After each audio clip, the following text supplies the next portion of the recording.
What's up, everybody? Welcome to Tesla Fix. Today we have a very special episode. Don't mind my voice, I'm a little bit sick still, I have the flu. But needless of that circumstance, the Tesla Investor Day is right around the corner and we are very, very excited. Also, we had a lot of new news around Tesla surrounding the Project Highland, for example. So very interesting stuff going on with the cheaper or more affordable cars. This is so important for the Chinese market, especially for the European market as well. So that's why I've invited today a special person, and he is a channel favorite here. We all know that. Give it up for Lars from BestInTESLA again. Welcome to Tesla Fix. Make sure to subscribe and like this episode. So hi Lars, welcome on the channel. I hope you're feeling fine. I've heard you've also had the flu. Yes, so just recovering. So yeah, still got a little bit of cold, but, yeah. The cold is going around in Europe. We can all hear that right now, but we should be fine. Yeah, Lars, maybe you can tell a little bit something about the main headlines. Maybe you've covered the last few weeks. I think it's very important to look into that. What gets you the most exciting on the next steps Tesla will make? Well, I think the whole Highlander project has been a really big topic for most people, and I also made some videos about it, and I think it was Connecting the Dots that made a great video about where one of his patrons found out that the Highland plant was Ford's. No, it was Highland Park, I think, the original. Park, yes, exactly. Yeah, Ford's Highland Park plant. I've seen that video. It was awesome. Yeah, he was link the video. Yeah. Sorry. Yeah, go on. and that's where Ford really revolutionized the way of producing the car, the Model T, and all that kind of stuff, and have it very integrated. They had trains going into the factory and all that kind of stuff. So that was really forward thinking, and I think absolutely. Yeah, this is really truly, I think it's going to be the next big step for Tesla up as an automaker.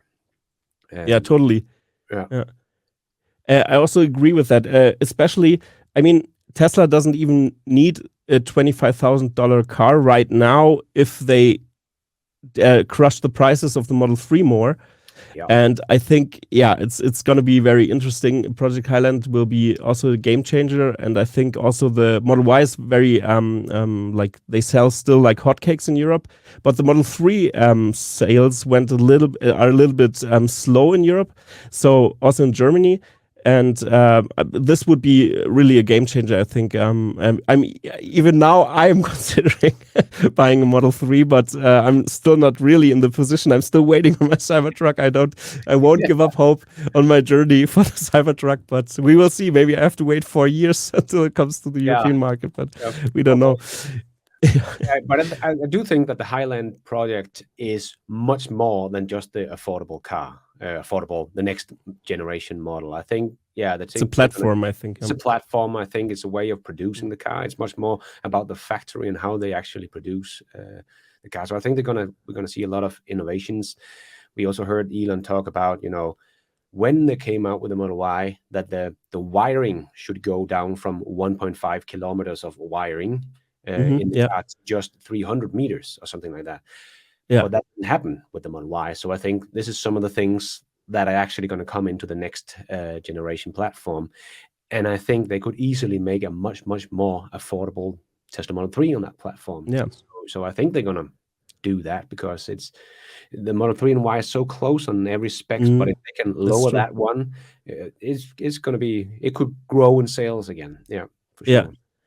I also think that, and also for the mass production, I think if they really crack the code, like a front casting, a rear casting, and then just the skateboard in the middle, the structural battery pack. I mean, how fast can you produce a car then? It's gonna be, I think it's gonna be crazy. I can't imagine how great this can be actually. Yeah, for sure. If also like the wiring, if get that down, and if they can, there are so many inefficient things in the Tesla Model 3. They do innovate all the time, but it's still, they don't have front and rear casting in the Tesla Model 3 yet. So there are so many things they can do to get the price down. And Yeah, and Sandy told us that they cost about, what was it, $33,000 or something for Tesla to build them. So if they can get that down, we could suddenly see a very, very cheap Model 3, especially in the US with the incentive they have right now, right? Yeah, of course. You can already get a Tesla Model 3 for $25,000 in some states over there. So that's true. That's true. Put that price down, it's going to be wow.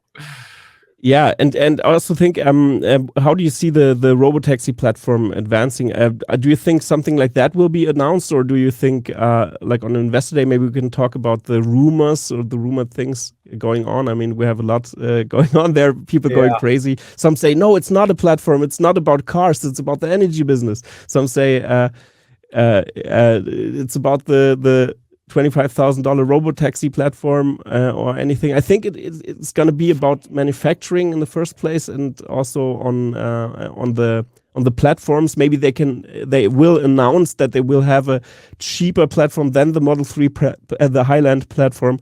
But yeah, we will see. But what are your takes? What do you think, Lars? I think we're going to see probably all of that. Maybe. Because he's going to talk about extreme scale and Master Plan 3 and how to That's get true. the whole world to run on get off fossil fuel and run on renewable energy. So I do think that he's going to talk about batteries, mining materials and all that, and battery storage, solar. And I think I heard someone talk about it would be so cool if Tesla is just gonna, we're gonna build, the solar panels and the batteries to run Texas, just so we can do that. And we're gonna do that. Like, we're gonna make a pilot project here in Texas. We're gonna run the whole state from this solar farm, because according to Elon, it's not that much we need to power the whole US, for example, with solar panels, but just to power the state of Texas. And then have megapacks, and they do have the power walls with their virtual power plant. Yes, with the smart grid they are doing it. Yeah, and they have been building up these power plants in Texas as well. We have seen big batteries built by Texas. There was it last year or something? There was very secretly Tesla was building some kind of big battery there, so they're trying to help out grid. So this could be like, if they do that, that would be awesome. Like, we're going to show the world now how we're going to get there. We're going to show that we can run this state on 100% renewable, just solar and storage. Let's go. That could be a big announcement. Yeah, totally. I don't really see what I think about that thesis a little bit is like big oil is still very influential in politics, also in the US. And I can see that this is a huge this going to be Tesla will get even a bigger target on their back now. But I think it's necessary, and I think if they can meet their energy demands that they have, I mean, energy is so important. Also, I think it was Texas like a few years ago where they had this catastrophic outages in the winter. Was it Texas? Yeah, it was Texas, and people died there, and people couldn't have access to infrastructure again and stuff like that. So it was very horrible. And I've seen that. I think it was it Dirty Tesla from Twitter. He is also sitting in an outage right now, but he has the solar panels and the Tesla power wall and everything. So power works, but the problem is his heating is not connected to this system. But this will change eventually. I'm not sure if it was this Twitter account. I hope I don't butcher it. But it's very interesting that this self-sustaining homes in the US is also very important. And these smart grids in the communities can be a huge game changer, because then you don't need those dirty peaker plants that we have when electricity goes up in demand. So they start up those dirty gas-powered peaker plants, for example, or oil-powered peaker plants, and that the grid doesn't go down. So I think this will be also great if a smart solution can just shift the energy demand to the person that needs it the most with an intelligent way. This is the future, I think. So it's going to be very exciting, and we all know that the battery segment is like, or the energy sector is even bigger than the car sector. So Yeah. if they go into that thing, like Tesla's valuation is laughable right now, if you compare it to Yeah, the exactly. And we possibilities. know they're going into the mining with a lithium refinery, and they have their Yes. deposited in Utah or whatever it is. So they are already digging deep into this. That's so I true. think we're going to get some announcement of battery, but it's all about production and scale. Yes. So it's going to be battery production, storage production. It's going to be the cars, the next platform, and maybe the full self-driving. They're going to talk about that because we're getting close, in my opinion. Now we have version 11 coming out, and when you see some of the videos where it drives around by itself in New York City in construction zones and taking in the mirrors to be smaller, and like, oh man, it's driving so insanely good. Sometimes better than a human. Like I think it was Dr. Know-It-All that shared on Twitter that it drove him home during the night on mountain roads, and he said that it drove better than I would have done in that situation. Yeah, that's so what I think meant. That really, and with the whole full release of the beta software in the US, we got, it's going to be exponential how much data they're going to get in. And now you can record a little short message to Tesla when it does something you don't like. You can record it. That's a great idea. I haven't heard that. That's going to be so much better. Instead, they have to sit in there and what's going on? So I think, and when we look at the release notes, it's still what I'm keeping a close eye on is it still exponentially growing? Is it still getting better and better very fast? And it's still like, okay, something increased and became better with 49%. Like, okay, still pretty good in a couple of months. It's just increased because they got 150,000 video clips of this incident, and then boom, then it can do that 50 times better than it could before with crossing traffic or whatever it might be. And we don't see a slowdown. We don't see this local maximum yet that we have seen before so many times since 2017. He's been talking about full self-driving. So, but we don't really see a slowdown. Quite the opposite. So I still think we are getting closer. And I still think we could have this production of an automotive autonomous vehicle in 2024 as they have been aiming for. So, I think the indications for that are that in Europe they try to now go more heavy into the European insurance business. They are expanding in Europe right now, Tesla, and also with their to get to the regulators and try to negotiate or show that it's working. I think I've heard something around that corner, or that they try to expand the FSD program to Europe a little bit more. And I'm not sure where I read it, so take it with a grain of salt. I don't know if you've heard of that, but it should be interesting to see how. I mean, if they announce something like that, they are very close, I think. If they talking about expansion to different countries, and because they have to crack it in the domestic market first, and then they can expand it to other. And what do you think? Do you think it will take a little bit more time for Europe to really expand on that? The regulations that it's working. What's your thoughts on that?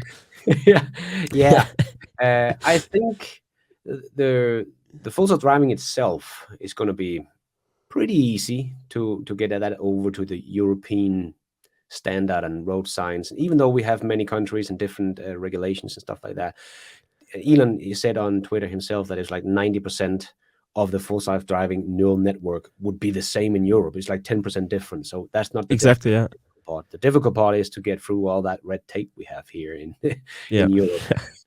But regulators are very data driven, and if Tesla can show from a year of experience in the US and saying we have no accidents, we are saving lives. And they have the data through their insurance business as well.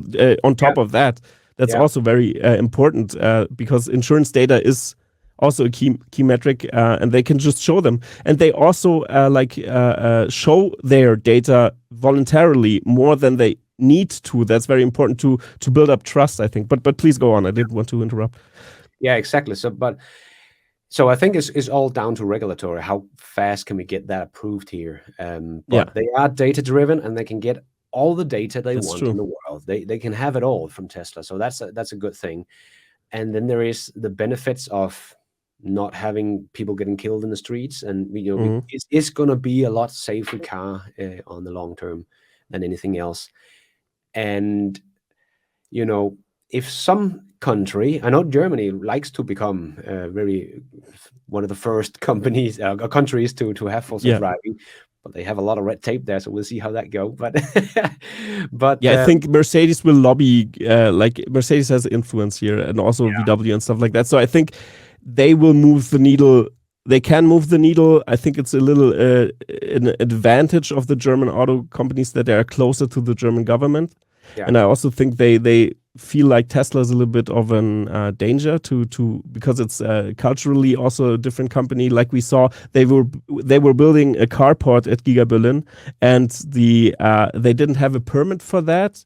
And it was like they said, oh, maybe we should step in now. And the government really said it loud from Berlin even. So the federal government said something on the federal level. And this is not good for Tesla because then they get over-regulated. And so this is also a danger I see on the horizon a little bit, that we have to be careful watching out for that. But you're totally right.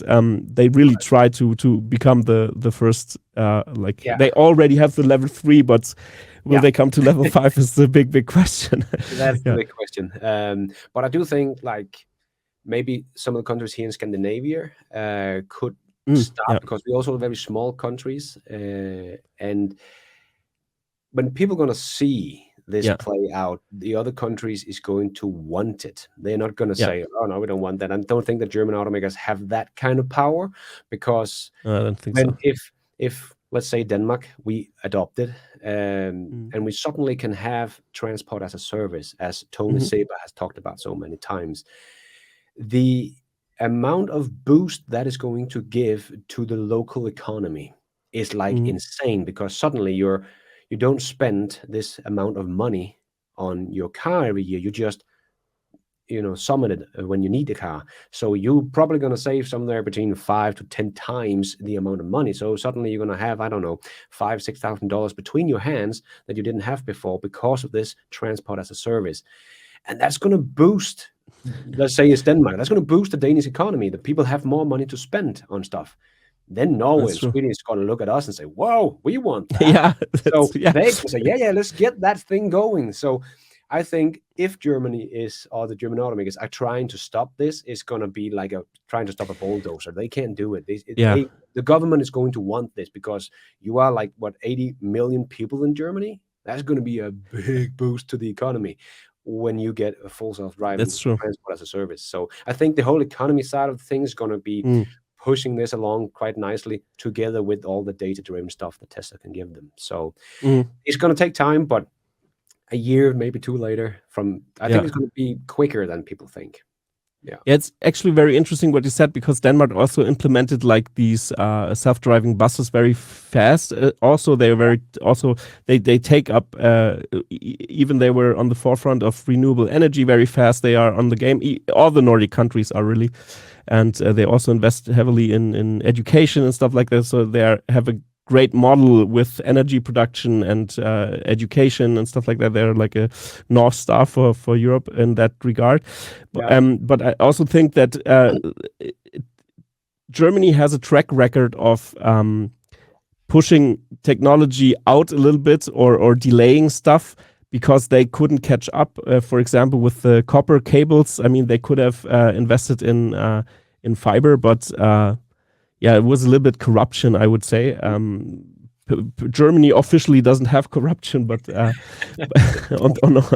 on paper, but of course, but we've seen that, like the former minister of Germany, the chancellor of Germany, Kohl, just sold, made a deal with somebody, a big media person, that was invested in laying copper cables and stuff like that for television and stuff. And they said, oh, the internet's gonna be on copper.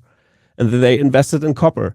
And now we still have the problem today that fiber is just built out in the cities, and we still have a huge problem with fiber. And if you look at South Korea, for example, they invested in the beginning of this, like in 1995, they already had fiber cable and stuff like that. It's very amazing. But yeah, we will see how Germany would react. I just wanted to give a little context there. Yeah. But yeah, it's very interesting what's happening there, and I hope that Germany will be like a faster adopter than before. But like you say, if it makes sense, it makes sense. You can't stop that. That's true. Yeah. And I also wanted to know if you see the FSD rollout in the US, it's working very fine. We're gonna have that in Europe maybe someday. How do you think the Chinese market is adapting FSD? Have you heard anything about the Chinese? Because for me, I haven't had any information about the Chinese market. I think it's a little bit like a domestic intelligence problem with the spy concerns of the Chinese government, for example. I don't know. You think it's going to be a tough market there?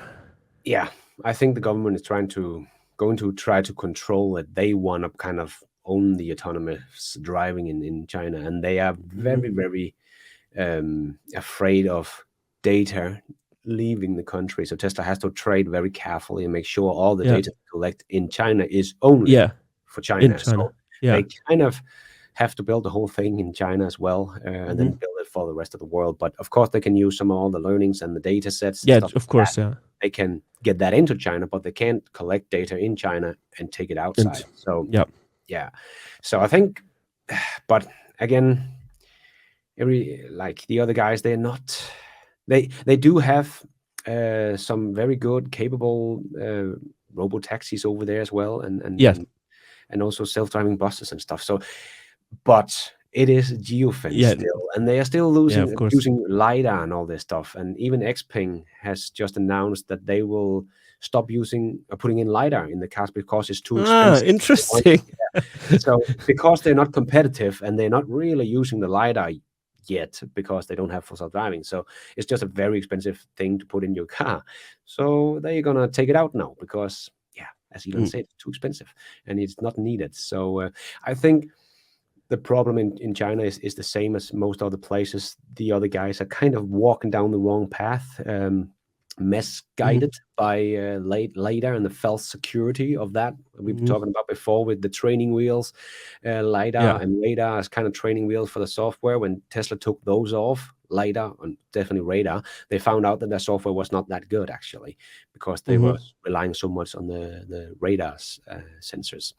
And I think we see the same thing in China, that they're getting really good at this localized geo-fenced robotaxi. I think that's going to could be big in China. Yeah, especially in those big cities and everything. Yeah. Yes, exactly. But a generalized solution, I just don't see anybody else but Tesla right now. Maybe what are they called? Eagle Eye? No, Mobile Eye. Mobile Eye. I think what was it? Mobile Eye that we were working with VW together. I'm not really sure. I think so, but no, I don't know. But they are doing. I think so. Stuff, yeah. They're doing something, but I also think they rely on LiDAR as well. I think. And I don't really know. They don't have a big fleet like Tesla does at the same. So, I don't see. Yeah, I think. Yeah, sorry, you don't see them. I don't see them catch them up. I see Tesla as they're going to be the winner here, and I think when they solve it, who's going to continue spending billions of dollars on making this software in the wrong direction that they can't really solve? And when Tesla has it, you can just lease it from them and so on. I think full self-driving software is going to be like so many other softwares. There's going to be one or two major players, and that's it. And I think Tesla is going to be the absolute dominating player, like Android on mobile devices. That's true. It's absolutely interesting, especially with those sensors. I mean, Carpathy also talked about that in his interview with Lex Friedman that he did, and he also said that having those sensors doesn't really make sense in that regard, that you have to maintain those sensors, you have to update those sensors. They come out with new iterations of those sensors. Then you need to know which sensor was built in which model year and which one did we have? And then they have to manage more and more sensors going on, like exponentially. And now think about Mercedes. They have like thousands of sensors inside of that. They even have they have a sensor for pollution in the air, for example. That's a cool sensor for like if the before you has like it has gas fumes that are toxic or something. You can it measures that, and then it puts up the HEPA filter system, and then it is gonna be filtered like that. So that's cool. They have cool sensors in their cars. But they have to be maintained, and especially with full self driving, where you have to like crawl through all this data.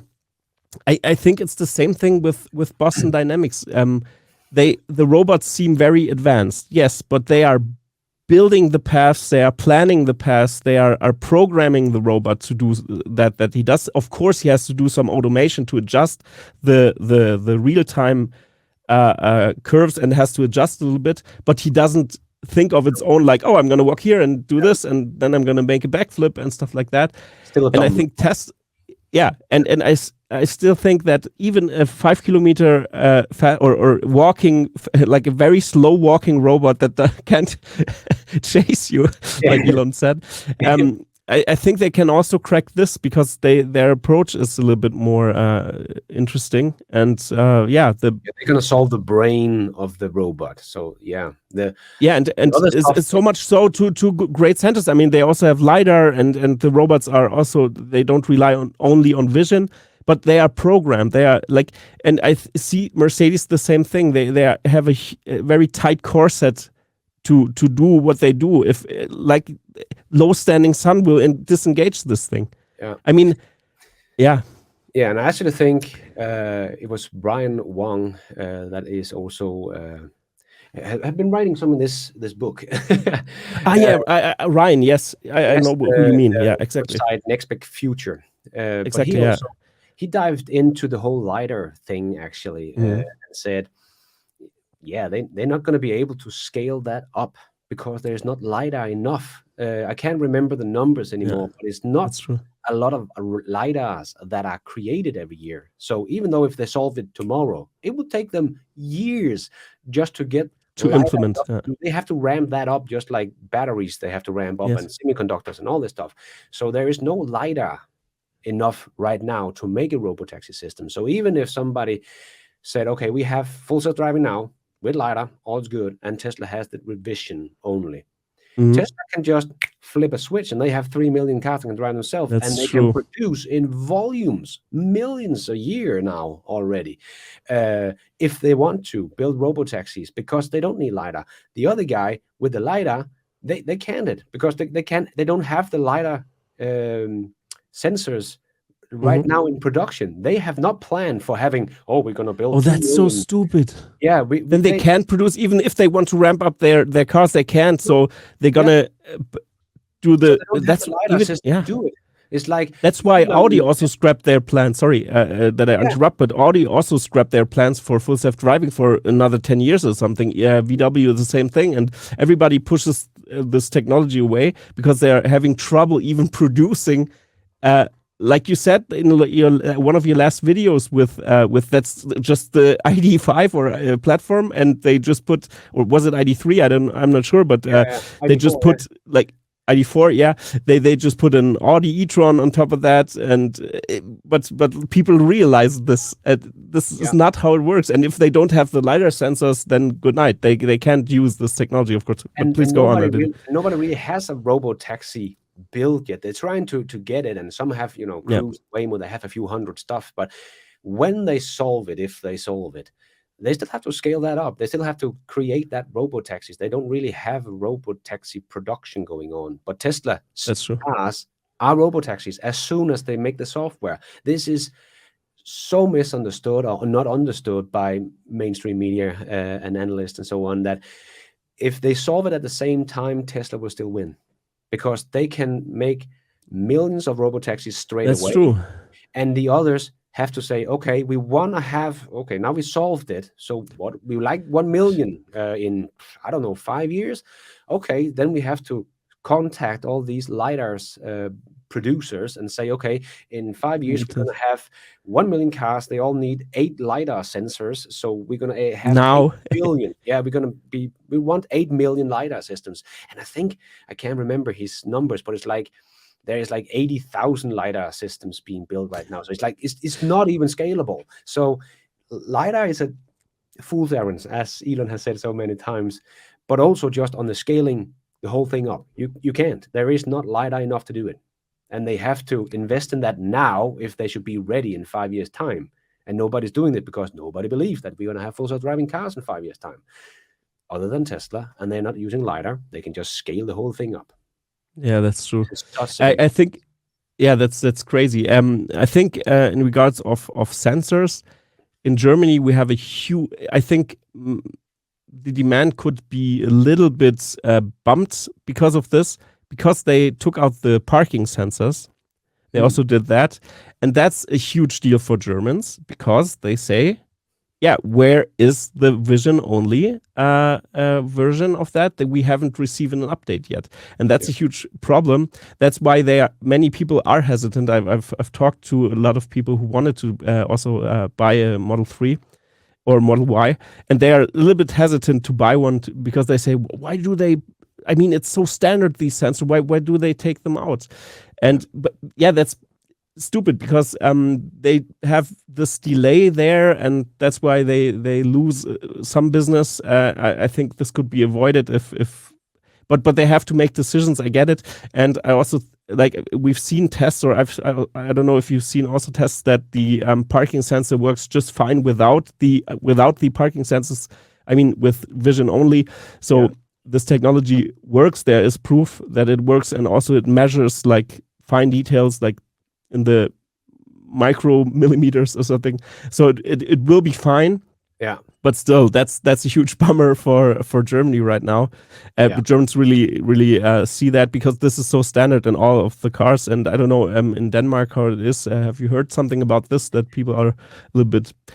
No, I haven't really heard about it in Denmark, that people are putting off. Mad about it. Yeah. Okay. But I'm not quite sure if the cars we achieve here is maybe the one from Berlin. Are they out without sensors? I think so. Something happened there that they changed the production and they took out those sensors because they want to. I think it's for the next step of Tesla vehicles that they take out all the sensors that are unnecessary and just focus on the vision only and just on the cameras and upgrade the cameras and everything like they already did in the hardware 4. I think hardware 4 was it, right? Not hardware 3. Yeah, hardware 4. Yeah, the upcoming hardware 4. But my Model Y is actually from Berlin, so I'm just wondering. Yeah, but it's that one still has those parking sensors. I think. When did you bought it? December.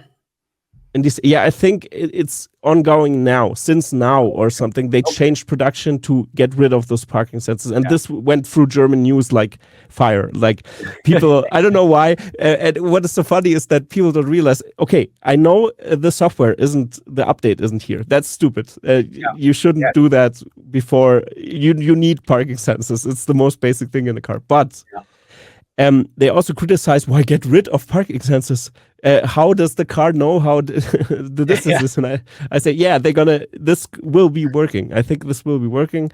We have to be patient, but I just wanted to put that German perspective on this also because I've followed that story very thoroughly. Definitely a mistake from Tesla's side to get rid of them before the software is ready for it. So Yeah, but it aligns to the strategy of getting rid of all the unnecessary sensors that are not necessary. We have vision. Vision is working fine. Vision will drive you at night. It works. It can measure distances so accurately, so we don't need LiDAR. They still have to get over those phantom braking issues and stuff like that. But even this wasn't better with radar and stuff like that because they also had phantom braking because of the radar as well. So there are some things that have to be upgraded, but I think if the resolution of the cameras think about it, if the resolution doubles in the next years or triples in the next years, then it will be more and more or the fidelity gets that's better and better. So this will improve. Yeah, but Yeah, it's crazy. FSD will be awesome. And of course, the neural network and the whole computer thing, they can of course calculate because of vision how close you are to the thing. So they're gonna solve it. There's gonna be some mess now, but in half a year, nobody can remember it. So. Yeah, but yeah, this is very interesting, and also shows again how Tesla has light years, it's light years ahead of the competition, if you would count them as competition. But for me, I was thinking that it's so boring. I think Tesla already won. What should we cover now? For me, it was very difficult around December, and after that, I mean, many crazy news were around again. But still, I thought like, okay, the thesis is done. Tesla is just executing, and we can just sit on the sideline and eat popcorn now.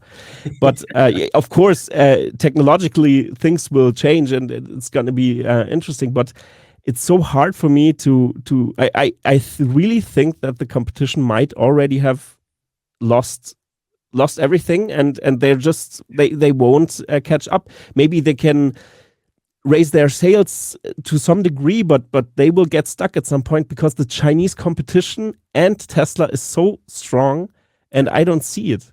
And they try to localize production, which is crazy. No company will want to do that. I mean, in the US and in Germany and in China, I mean, huge success is because of China, because they're producing so much vehicles there. So the Chinese are also responsible for Tesla's success. But but BYD, for example, I mean, they are catching up. They are right behind, and this is very interesting. They dethroned VW last year. It's interesting, and that is just pretty much on the Chinese market, right? They became the second biggest EV maker, but it's pretty much everything is just sold in China. And I'm actually very excited to see how BYD would do here in Europe, because right now the BYD Han here in Denmark is $35,000 more expensive than a Tesla Model 3. It is insane. Like, who in their rightful mind will buy that one? Nobody. So I'm really curious to see what they can do, because they're not earning a lot of money. They are earning maybe $1,000 or a little more per vehicle they sell, where Tesla earns about $10,000. So they earn like 8 times the amount that BYD does. So they can't just lower the prices here in Europe. So the margins, they don't have a factory here yet. So we're probably going to wait until they have factories up and running in Europe before they really become a competition globally. Because globally, they are not competition yet. But that's true. That's true. But they're the only that have like a slight chance if you compare it. Also with their Chinese companies buy up German or European brands. MG, for example, is a great example. Or also Polestar, they're doing a great job over there with the Swedish design and with the batteries and everything. And I really think China is such a great example of the trouble that the German automakers are in. I'm actually working on a video right now, because we have the numbers for 2022 from Mercedes, BMW, and Audi, and they are all down in overall sales, even though Audi had a very good, strong Q4. They were up 26%. And because of that, Tesla didn't catch up to Audi, not the other way around. But Tesla sold 405,000 vehicles in Q4, and Audi sold 420. So close. But a year earlier, Audi only sold 335,000 vehicles in Q4. So luckily for Audi, they had a very strong Q4, or Tesla would have beaten them already last year in Q4. For the ICE business or EV business? The ICE of course. Yeah, that's crazy. Of course, they don't produce so many EVs, of course. No. They produced 118,000 vehicles in all of 2022. And China, that's the game changer, because Mercedes, BMW, Audi all have like 40% of their market share is in China. And in 2022, there was pure BEVs was 5.7 million vehicles in China last year. Out of those 5.7 million, all the German automakers made and sold 200,000.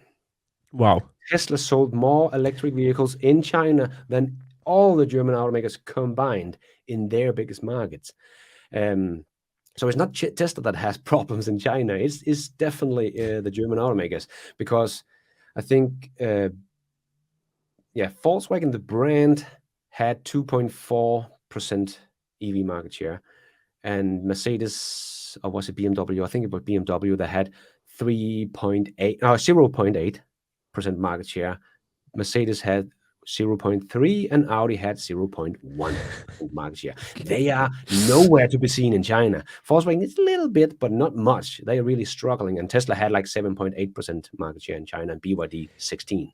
So I really think this is going to hurt them, because even though they're growing fast and it makes great headlines like BMW's EV skyrocketed with 125% in 2022. Yes, but they were down 5% last year in overall, because their ICE sales are dropping faster than they are ramping up their EVs.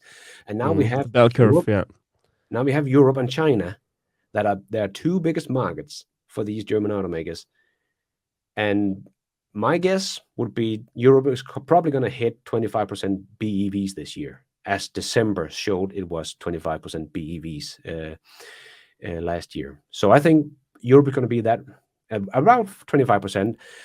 China is probably going to be, 30%, or probably even more. Some is guessing 40%, but let's just say 30%. But no one of the German automakers is at that level. BMW have just been out saying that they will try to get to 15% market share. Sure, but then you're still missing 15% in China. And so that's a big loss they're going to have again. I think all the Germans are going to shrink in size this year as well, because EVs are really taking off in Europe and China, but they are not keeping up with the demand. Even though they are skyrocketing in battery production, it is not fast enough to keep up with this crazy demand we see right now for EVs. And that's going to hurt them, because they don't have the cars that they want. So their ICE sales are going to collapse. And I think it's going to be tough for them to get into the Chinese market at all, because the home favorites are Chinese are actually starting to feel a little bit of pride of their home turf EV makers. So, and they're doing a good job of making EVs. Yeah. So it's not like, they're crappy Chinese EVs. No, they're actually very good, and in some areas probably better than the German EVs. If I have an example, for example, Geely with their Seeker cars, Seeker 001, Seeker 002, or Seeker 3.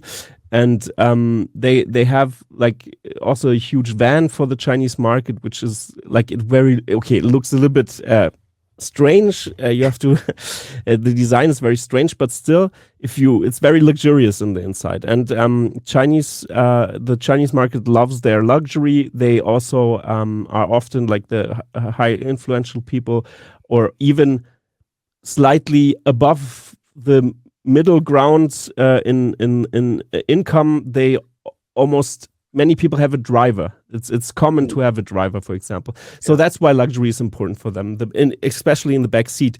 And BMW and Mercedes and all the German car manufacturers that are more focused on the premium segment really tried to cater to this market since 2010 or something. They really tried to go into the Chinese market and really seen, we're gonna tie our diplomacy with the country and have an exchange in our education a lot, and they really came together to especially sell cars, of course, also, and to make production inside of China like VW did in the controversial area, let's say that, and in Xinjiang. And it's interesting to see that if your software isn't working, luxury, okay, they can keep up with that, but they have like intelligent autonomic features inside of their cars that are dependent on software. And the Chinese are better in software development than the German car industry. They have great designers here. I give them that. They have great engineers here, but they don't the software development is so lacking behind. It's not possible. I mean, you can't even play Tetris fluently on your Mercedes. Then just take it out. Don't put it into the software. Just don't show this to anyone. Don't do it.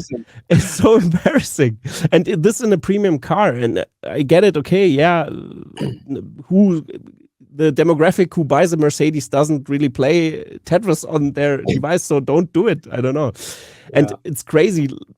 The software is stuttering and stuff like that, and that's the key factor. And I think just Tesla and the Chinese car company can really give them this demand. Maybe Tesla less with luxury or premium. That's still a huge problem. But with software, of course, with an intelligent car, of course. Yeah. And I don't get why the German manufacturers don't realize that their strategy of going into the premium segment even more and doubling down. Yeah. This is a false promise. They will crush. Yeah. I don't know. I think it's because they are kind of feeling the heat of they have a hard time seeing the road to come with an affordable EV. They can't see it in the near term future. So they just like, even Volkswagen has been out saying, no, we're going to focus on the luxury market. You know, I'm sorry, Volkswagen, you're a good brand, but you're not Audi or BMW or Mercedes, right? So I think that's a big mistake. They should be making the van for the people, right? The Volkswagen. So but yeah, they have huge trouble of making this affordable. And even Herbert D said this, like, software is going to be the biggest differentiator for the cars.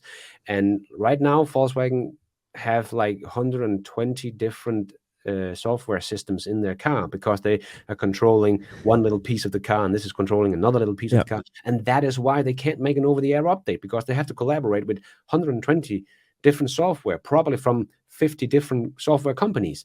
It's a nightmare. Of course they can't get this to work, and that's why their app is so laggy, and everything just doesn't work with that software. But the Chinese is trying to produce their own software, and they are way ahead when it comes to the German automakers. They're still, trying, and Volkswagen with the carrot has shown it's not easy making good software. It's not easy making good software, and you have to make brilliant software if you want to compete in the market. That's absolutely right. And for me, that's one of the key factors I see that, I mean, you can look at Tesla, the success of Tesla, or you can look at the competition, and then you can compare everything. And even if you don't look at Tesla, just look at the competition or the German legacy automakers, you realize this can't work. And many people still are in the camp that even here in Germany, they're still very proud on their cars, and I can't slap them enough to wake them up. I think it's like, when Nokia and BlackBerry and stuff like that the mindset is still very, very old school, because it's like, but we can make a luxury. Yes, you have a lot of buttons and stuff. That's great. And you maybe even massaging seats, and Tesla will probably never have that. But going forward, the future is the smart car, where it's software that is the new luxury. If you don't have a cool running software that can get updates and get new features, you don't have a premium brand anymore, in my opinion. I have actually said this a couple of times about BMW, because it couldn't make a software update because it was on a decline or something like that. So everybody in San Francisco is in trouble. So I thought it was really funny, because they're afraid that if they make a software update, their brakes go up or something, so failure. It can fail, but you should. How bad is your software really? Come on. So for me, this is not a premium car anymore. If this is the software I get, I don't want your car. I'm gonna go with Tesla or some Chinese guys that can give me some cool software, that gets software updates and stuff like that. That's a premium car.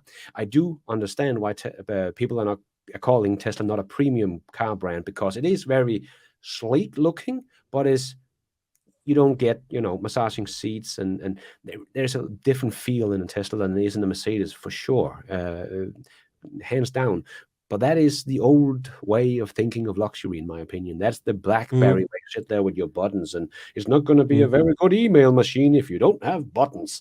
Like, that aged very well. And I think this is the same kind of mindset that the old guys have, that we're gonna beat them in luxury. But then they see something like, what's it called? The Pi something in China? I can't remember. PI and then something. I can't remember, the Pi 7 or something like that. It's Okay. a very luxury car that has these suicide doors, no, a gold wing doors on the back, and the car Ah, seat yeah. wiggle around, and it's very, very luxurious. And I don't think they're earning any money yet, but it is next level kind of luxury, and that's the kind of luxury that Chinese people want. They love this Yeah. crazy. Oh, you can do this, and look, there's Yeah. whirling They around. need their gimmicks, their gadgets, Yeah, and exactly. yeah, Yeah, gimmicks and gadgets. and There's also German a are much huge more. trends in homes. Yeah. Yeah, Sorry. Mhm. yeah, they're much more old school luxury. You know, we know how to make a good luxury brand. Yes, but look at this. They can do this, all this crazy stuff. Yeah, we don't do that crazy stuff. We do good old luxury. Yes, and that's gonna kill you at some point. And what is so crazy, the adoption of technology in the Chinese, with the Chinese citizens. I mean, sorry, I had a tongue twister there. Is that all people adapted the smartphone very fast, and they pay everything with even grandma and grandpa pays with their WeChat app and Yeah. stuff like that. So they are used to technology, and old people also like technology and technological luxury. Yeah. That's also something, yeah. And I think also this is a huge factor that is very important in that regard. They adapt very fast. Yeah, and that's why I also think that they're going to have a hard time coming in to the Chinese market with their German luxury cars, even though they're nice electric vehicles. But unfortunately, they're just electric vehicles, and that's just really where they are failing, in my opinion. That they thought they should just make an electric version of their ICE cars, and then everything is good. And that's what they have done. They have made literally an electric version of their ICE cars, right? So they don't have a frunk, any of the German automakers. That's that's a bad easy design, man. Come on, how hard can that be? makes me so angry. This grinds my German gears so much. You can't imagine. This is so horrible.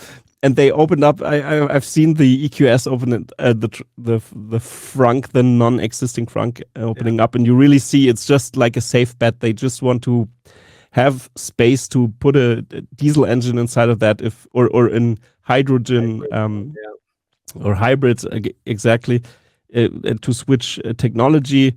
But this is not how you do it, and it's so crazy. I think maybe we can talk about Toyota also in that regard, because Toyota were the first with hybrid, and it worked, and it was a great. Transitionary technology to EVs. But what happened? They didn't follow through, and now they were the hybrid kings. Yeah.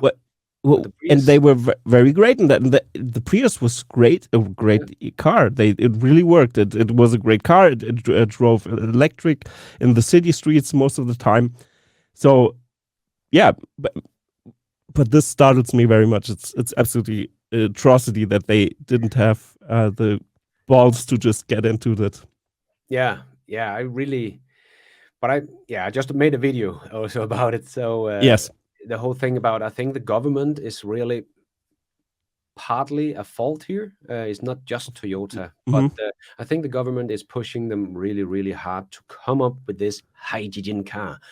Yeah, and we have just seen so much evidence now that it's not going to happen with a hydrogen car. It's even Mercedes, after 30 years of development, said, okay, this is never going to work. It's too expensive. It's never going to be cheap to produce a hydrogen car.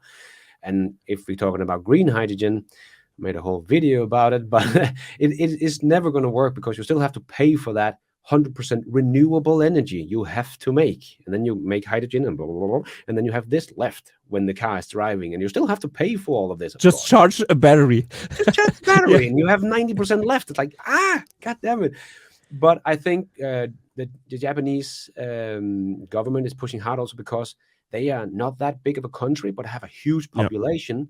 They don't have any oil or stuff like that, and they import all their fuel that they're using. They import that, and so I think they're pretty scared about this, and think they don't have enough space for solar panels and wind, and they have hurricanes coming in that can destroy wind turbines and solar. That's true.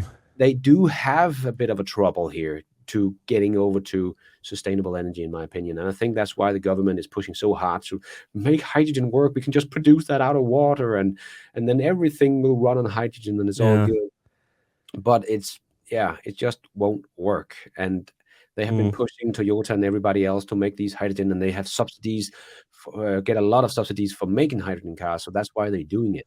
So they are just barking up the wrong tree like crazy here, and that's why they haven't been focused on EVs, and they have been contradicting themselves so many times. Like, Yeah. Oh God. Yeah. now we're going in on EVs, and now we're not. And so but now they are saying that by the end of mid 2025, they will start a plant of EVs in Kentucky, and it will, by the end of the year, produce 10,000 EVs a week or something like that. It's like, whoa, that's fast.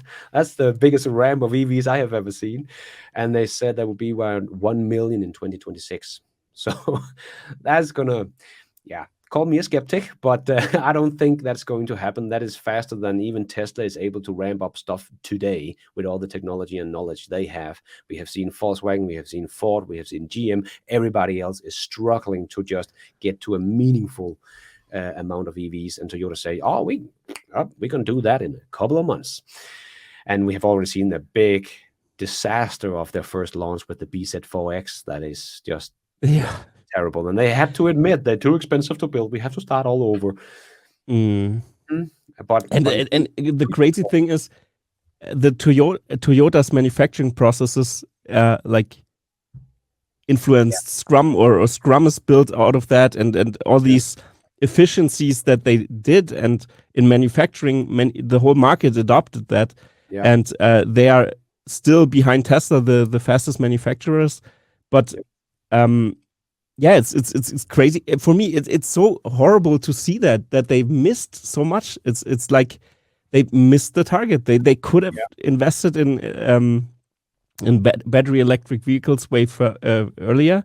But they are also a very conservative country, and you can see that they're very tied with the government, and also Germany is like that. If for example, if VW fails, it won't fail, because the government will step in, of course, and pay every wage. It's no problem until Germany collapses. I don't know.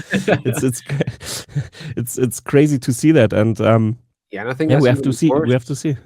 I think it's even worse for Japan, because Japan's economy is not doing very well, and Toyota is the most indebted company next to Volkswagen. That's they true. are neck and neck, right? So, and they have also Mazda and Honda, and so they have a lot of big automakers with a lot of debt, and their economy is not good either. So I think this could bring Japan to their knees, that they have been focusing on the wrong technology. So but I also think that the success of their lean production line also became their doom, because they were not. It is built to make the same thing again and again, very precise, but you can't innovate. You cannot innovate in this system. You can't change anything, because that's going to mess up our very big quality, and that's what they have been known for, their big good quality in Japan. But that is also going to be the downfall. Now they can't change fast enough. Tesla has been the other way around. They make changes all the time, because they have all this very new kind of way of doing this, and production line in cubes instead of one production line, and all this stuff we talked about before. But so that's I actually think this is going to be Japan's automakers' a big downfall, that they have invented this great system that we have been using for 100 years, but they didn't innovate and stayed in that course. And that's like Nokia, like the Nokia said, if you don't change, you will be eliminated. So and they didn't change. Yeah, that's true. And even like maybe they can hire Joe Justice to help them. But because he looked very, very much into, and he also they hired him for his lean methods and stuff like that. But at least they have changed their CEO now. Or they going to first? That's so important to do that. I think they really have to change course, and I think like the Japanese are great in survival. Maybe they can turn it around somehow. I don't know how and how long it will take, but maybe they can catch up in the next 20 years somewhere, or maybe they can come up with a great product then. But It looks very grim. Sam Monroe is really voting for them now because of the new CEO, but I still have my doubt because they kind of have to start from scratch now in 2023 with the whole new battery platform. Yeah, that's true. So even if they are doing this very, very fast, we are talking about 3, 4, 5 years before we have some of their new EV platform out. Until then, they have to use their old EV platform. And so if they come out with a new electric vehicle this year or next year, we know it's going to be on the old platform that is losing the money. So they're not going to scale up very fast. So, but if they want to scale up as fast as they've been out saying already in 2025, then maybe I'm mistaken and thinking they cannot make a new EV platform that fast. But we will see. But I really have a hard time with seeing them survive right now because they also big in the US and China and stuff like that, and they have no EV to sell. So that's so if the world's going to be 20% BEVs this year, maybe, or 15 or something like that, that's 15-20% of Toyota's sales that's gonna go away. That's true. That's true. So, and that's a lot of cars. Crazy. 15 or 20% of what do they do? 8 million, 8.8 million, or whatever they are producing, 10 million. I can't remember the numbers yet. Yeah. Yeah, and the thing is really, if that's how you get giants to fall, because when you're suddenly your revenue like is 10-15% down, then you have to do layoffs, then your organization shrinks, but it's already so big, it mutated big. That's the problem. It always does that. Like, we more security here. We have to secure this. We have to secure that, and they're just secure focused, like in Germany as well. Like you can see, they just go the securest way forward, and that's not how you deal with disruption. No, that's not how you do it. And I also see very dark times ahead for the legacy car manufacturers. And it's I wish I could say my analysis, everything I've looked into, it points to that direction. I can see it. I hope that I don't want German car brands to die, or it will be bad for the German economy. I don't want to see that. I don't want to see Japan struggle. I don't want to see any economy to struggle, actually. And because then people and jobs are behind that, and a lot of pain is also behind that. So I know that this is not a game. It's not funny to see, but if you see announcements or marketing statements and stuff like that, then I have to laugh. If for example, the Super Bowl commercials, it's interesting. They announce new models every day, and it's interesting. They don't even build any of those models. They advertise. It's interesting what was happening there. And again, I think people will Google and they realize, whoa, Project Highland. Oh, we have a Model 3 for less than $30,000. Oh, it has a bigger range than the car that was offered me in the Super Bowl commercial. How about I order a Tesla instead right now and get the delivery and stuff like that? So it's such a they waste money on advertising for Tesla. It's ridiculous. Yeah. Yeah, so the last time was so hilarious already, and they did it again. I couldn't believe my eyes. Oh my God! Haven't you learned anything yet? It was very fun. Always. Yeah, and also the campaign of Dano Down. We've witnessed. He's such a fool. It's crazy how with FSD that it's so dangerous, and we have hours and hours and hours of driving where they don't hit kids. Going to school and stuff like and we do have official systems like Nissan, NCAP, and all over the world, and they have some of the best driver assist features. They had like 98% in driver assist features, and some of Dano Dawn's software in the BMW i4 have in Australian NCAP they got 54%. So it's like the software sucks, and Tesla the official ratings get some of the best rating. What are you doing, man? This is just you're making a fool of yourself. But it's so entertaining. It's like we had so entertaining stories, and I always like today. I always like to think about them again because, for example, Nicola was such a great story. It was such fun, so much fun to watch this, and it's the same thing with Dano Down's campaign. He always pops up somewhere, and it gets into arguments with Omar from Homer's catalog. It's very interesting to see. Yeah, it's very funny. I have to say today, I also read again on Twitter with Steve Mark Ryan was talking about Nikola for 1 second. I was like very nostalgic. I was like, this was a great time when Trevor was still out of jail. To Tesla. Sure. Yeah, and Wall Street just ate it up in 2020, 2021. Ridiculous. It was so funny. And actually with Nikola, I have to mention something. I have a friend working with the truck company. I think it was Scania. I don't know if Scania or it's the European brand of trucks. Maybe it was Scania or maybe Isuzu. There are some truck companies. I don't know really, but they have a joint venture with Nikola. Yeah. And we were talking casually, and then he mentioned, I work for this company, and do you do something with EVs or something? I asked him. He's, my company, I'm responsible for the project with Nikola. And I was like, wait a second. Do you know Trevor Milton? And then he said, I think it was already when Trevor Milton was gone.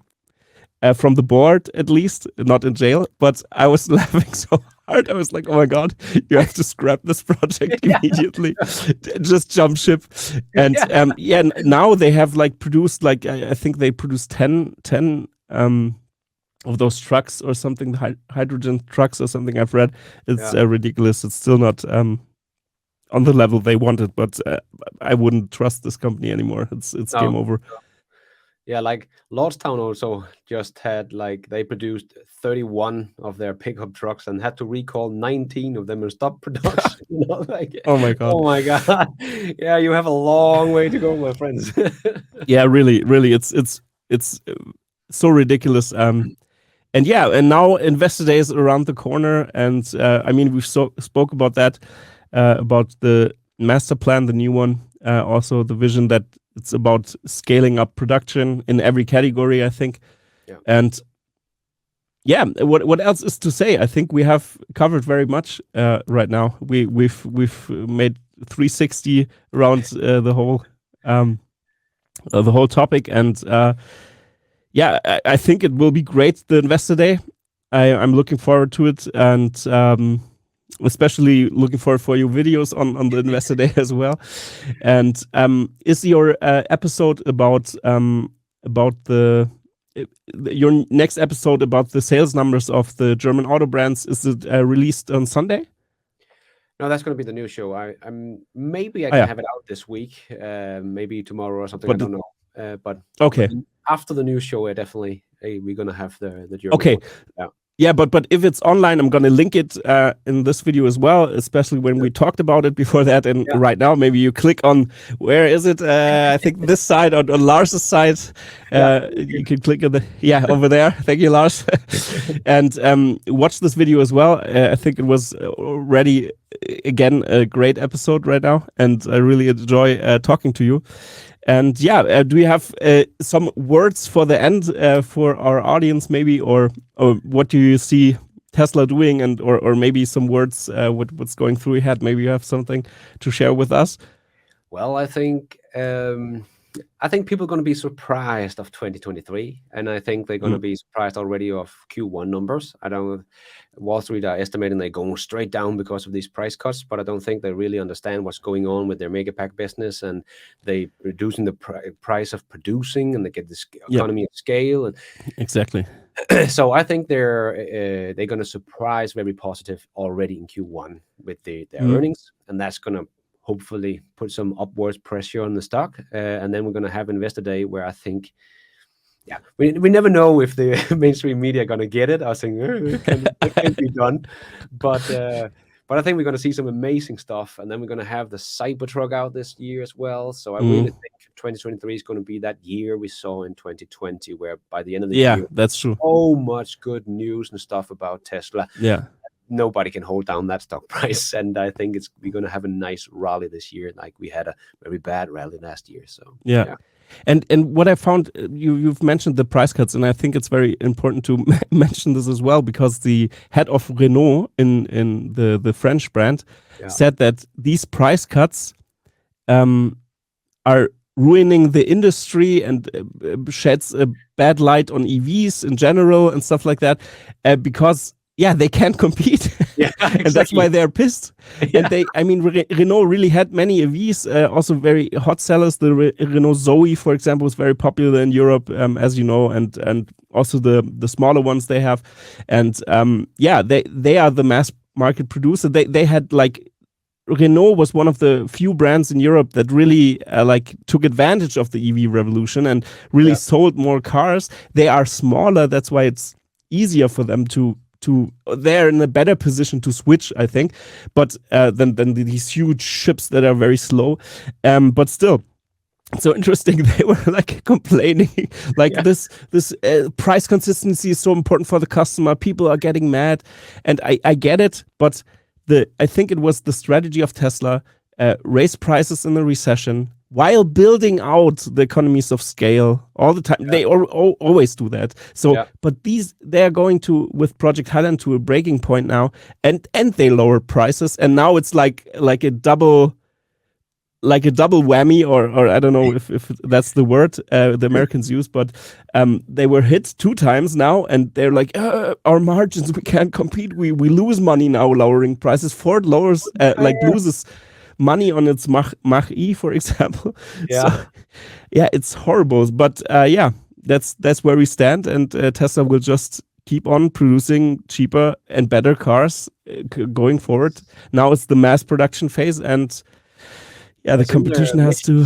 When they want to make it more affordable, that's what they want to do. They want to keep lowering the prices, but when demand is too high, they have to raise it up, and when they have to earn their money and stuff like that. When materials get more expensive and stuff like that. So this is going to happen. It's going to continue to happen. Now they raise a bit the price again because they got too much demand, because the whole world suddenly knows to discount on Tesla.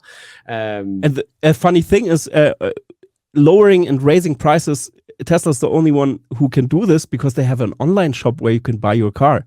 Yeah, they don't have a dealership network. That's the thing, because everybody else needs to sell those cars to a price, a discounted price, even sometimes to so people have margins on their cars to sell them. Their dealership network has also have to earn something, and that's why they can't on the fly change prices all the time. I mean.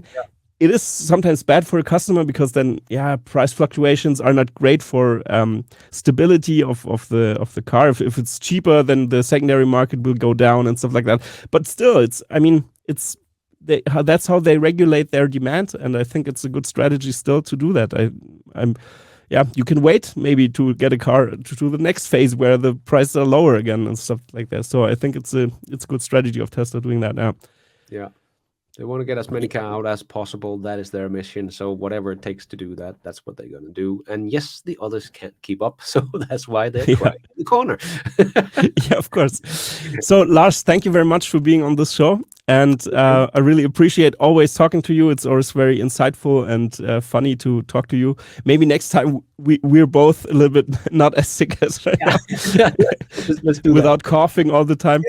And but thank you for being on, and make sure to check out Lars' channel on today, Sunday, where I released this video as well. He will have a new video up. Watch that, but please after this episode. And thank you, Lars, for being on. And there's only one last thing we both can say to the audience is goodbye, everybody. Goodbye. Wasn't this episode awesome? Let's accelerate the pace of innovation by subscribing to Tesla Fix. It is my absolute favorite channel on the whole interwebs.